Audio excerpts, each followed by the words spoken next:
આજરોજ અંબિકા યુવક મંડળ લોટિયા ભાગોળ દ્વારા ગણપતિની સ્થાપના કરેલી, તેમાં યુવક મંડળ દ્વારા આમંત્રણ આપી આરતીનો લાવો મળ્યો।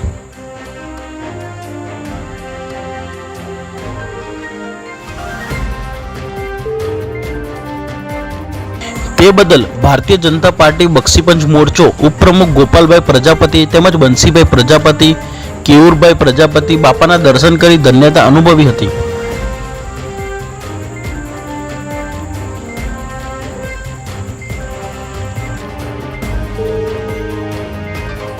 અને તેઓ દ્વારા જય અંબે યુવક મંડળનો ખૂબ ખૂબ આભાર માન્યો હતો।